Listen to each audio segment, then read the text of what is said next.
Engineer صاحب کہتے ہیں کہ علماء کے پاس جانا ضروری نہیں، خود قرآن و حدیث پڑھو اور سیکھو۔ آپ اس بارے میں کیا کہہ سکتے ہیں؟ کیا قرآن و حدیث پڑھنے کے لیے علماء کی ضرورت ہے یا نہیں؟ جی انجینئر صاحب نے جس طرح کا سیکھنا ہے اس طرح کے سیکھنے کے لیے واقعتاً قرآن و حدیث کی ضرورت نہیں ہے، بندو علماء کی بھی ضرورت نہیں ہے۔ دیکھیں دنیا میں کوئی بھی علم یا فن استاد کے بغیر حاصل نہیں ہوتا۔ کیا دنیا میں ڈاکٹری کی کتابیں نہیں لکھی ہوئی؟ تو کیا گھر بیٹھے ڈاکٹر بن جائے گا؟ کیا دنیا میں طب حکمت کی کتابیں نہیں لکھی ہوئی؟ گھر بیٹھے حکیم بن جائے گا؟ اور حدیث ہے جس نے خود طب کا معاملہ کیا اور وہ اس میں ماہر نہیں تھا، اگر اس سے کوئی بندہ فوت ہو گیا تو اس کو دیت دینی پڑے گی، سزا میں۔ اوکے جی میں تو نسخہ ہی پڑھ کے دیتا سی، یہ میں آپ کو مسئلہ حدیثوں میں دکھا رہا ہوں۔ ایک حدیث پڑھے تو پورا مسئلہ واضح، جب تک دوسری، تو اگر وہ ایک پڑھ کے خود بخود لوگوں کو فتوے دینا شروع ہو جائے تو کیا ہوگا؟ میں مسجد نبوی میں تھا اور وہاں ایک عرب عالم خطبہ دے رہے تھے، انہوں نے ہمیں ایک واقعہ سنایا۔ انہوں نے کہا جی ہمارے پاس ایک کیس آیا، کیا؟ عربی تھا، عربی دان تھا، عرب کا رہنے والا تھا۔ اس نے یہ کہا کہ میں حدیث آپ ہی پڑھ لینا کیونکہ ہماری زبان میں ہے، جس طرح یہ کہتے ہیں ترجمہ پڑھو بس ٹھیک ہے کافی ہے۔ تو اس نے بھی ایک حدیث کی کتاب لی اور پڑھنا شروع کر دی۔ اب حدیثوں میں غلطی تو نہیں، لیکن پرنٹنگ میں لفظ لکھنے میں کوئی غلطی ہو سکتی کہ نہیں؟ ہو سکتی۔ ایک لفظ ہے حدیث میں الحبۃ السوداء شفاء من کل داء، الحبۃ السوداء شفاء من کل داء۔ حبہ دانا، سودا سیاہ، جس کو کلونجی کہتے ہیں، سیاہ دانا یعنی کلونجی ہر بیماری کی شفا ہے۔ اب پرنٹنگ میں کیا ہو گیا؟ حبہ نا، اب بے کے نیچے ایک نقطے کے بجائے دو لگ گئے تو کیا بن گیا؟ الحیۃ السوداء۔ اور یہ بھی عربی میں لفظ ہے، حبہ بھی لفظ صحیح ہے اور حیہ بھی۔ حبۃ السوداء کا معنی تھا سیاہ دانا، مراد کلونجی، حیۃ السوداء سیاہ سانپ۔ اس نے یہ پڑھا اور وہ کالا سپ لبن لگ گیا کہ میرے آقا کی حدیث ہے کالا سانپ ہر بیماری کی شفا ہے، اور وہ سانپ کو کھانے لگا اور زہر کھا کے مر گیا۔ کیوں؟ انہیں کسی نے پوچھا نہیں، اس نے کہا نبی کی حدیث ہے تو مجھے ایمان ہے، بس میں مانتا ہوں سیاہ سپ ہر بیماری کی شفا ہے۔ تو جب تک ترجمے بھی آتے ہوں لیکن کسی اہل علم سے رہنمائی نہ لی جائے اس وقت تک انسان صحیح مسئلے تک پہنچتا۔ ہاں کچھ باتیں سمجھ آتی، کچھ غلطیاں بھی ایسی لگتی، اور میں نے پھر اس پر غور کیا تو میں نے کہا اس میں اور بھی ہو سکتا تھا۔ اب اس نے تو حیا سمجھ لیا نا، اب بے کے بجائے حبہ ہے نا، حبہ ہے کے نیچے اگر ایک نقطہ آ جاتا تو کیا ہونا تھا؟ الجبۃ السوداء، کالا جبہ پاؤ ہر بیماری دور، یہ بھی بن سکتا ہے۔ تو یہ تو عربی لفظ بھی ہے۔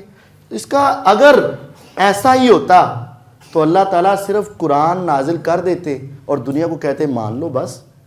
وَأَنزَلْنَا إِلَيْكَ الذِّكْرَ لِتُبَيِّنَ لِلنَّاسِ مَا نُزِّلَ إِلَيْهِمْ۔ اے محمد صلی اللہ علیہ وسلم، یہ قرآن ہم نے آپ کی طرف نازل کیا اور آپ کی ڈیوٹی لگائی لِتُبَيِّنَ لِلنَّاسِ، اس قرآن کی تفسیر کر کے آپ نے لوگوں کو سمجھانا ہے، بتانا ہے۔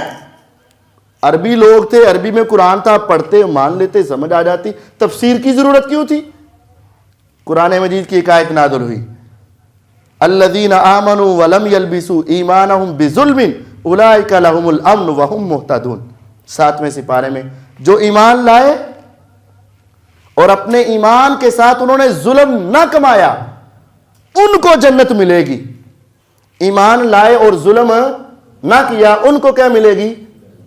صحابہ پریشان ہو گئے، اے اللہ کے نبی علیہ السلام ایمان تو ہم لے آئے لیکن زندگی جو کوئی نہ کوئی ظلم تو ہو ہی جاتا ہے، اپنی جان پر ظلم ہو جاتا ہے، بچوں پر ظلم ہو جاتا ہے، بیوی کے ساتھ ہو جاتا ہے، بھائیوں کے ساتھ ہو جاتا ہے، شاگردوں کے ساتھ ہو جاتا ہے، ملازم کے ساتھ، زندگی میں کبھی تو ظلم ہو ہی جاتا ہے۔ قرآن کہتا ہے جنت امن ان کے لیے ہے جنہوں نے ایمان کے بعد ظلم، تو صحابہ پریشان ہو گئے۔ صحیح بخاری میں نبی علیہ السلام نے فرمایا میرے صحابہ اس جگہ جو لفظ ظلم آیا ہے اس سے مراد عام ظلم نہیں ہے، بلکہ کون سا ظلم ہے؟ شرک مراد ہے۔ ان الشرک لظلم عظیم۔ صحابہ نبی علیہ السلام کے شاگرد، عرب کے رہنے والے، قرآن کو ڈائریکٹ سمجھنے والے، لیکن بعض آیات میں جب تک اپنے استاد وقت کے عالم اور نبی سے وضاحت نہیں لی اس وقت تک آیت کا صحیح مفہوم سمجھ۔ ایک آیت ہے کہ روزہ رکھو اور کھاؤ پیو، کلو وشربو حتی یتبین لکم الخیط الابیض من الخیط الاسود من الفجر، کھاؤ پیو حتیٰ کہ سفید دھاگا سیاہ دھاگے سے کیا ہو جائے؟ جدا ہو جائے، واضح ہو جائے۔ یہ آیت نازل ہوئی کہ رات کو کھاؤ پیو حتیٰ کہ سفید دھاگا سیاہ دھاگے سے کیا ہو جائے؟ واضح ہو جائے۔ اب کیا ہوا؟ اگر ظاہری لفظ نہیں، استاد ضروری ہے۔ وہ ایک صحابی نے، سچا واقعہ ہے، بخاری میں بھی ہے، ایک صحابی نے 2 دھاگے لیے۔ قرآن مجید میں تھا کہ پہلے کیا ہوتا تھا؟ اگر تسی روزہ افطار کیتا، شروع اسلام میں روزہ افطار کیا، کھاؤ پیو، جب سو گئے نا اس کے بعد اگلا روزہ شروع، آنکھ لگ گئی تو اگلا روزہ شروع، پہلے یہ تھا۔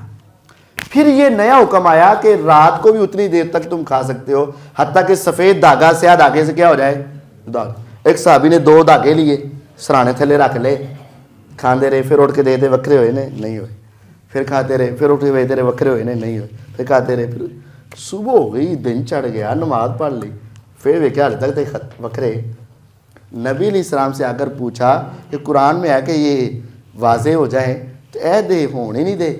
آپ نے فرمایا یہ دھاگا مراد نہیں ہے، وہ دھاگے سے مراد، سفید دھاگے سے مراد صبح اور سیاہ دھاگے سے مراد رات، جب وہ روشنی اس طرح نکل کر پھیل جائے اس وقت تک، بس یہ ہے۔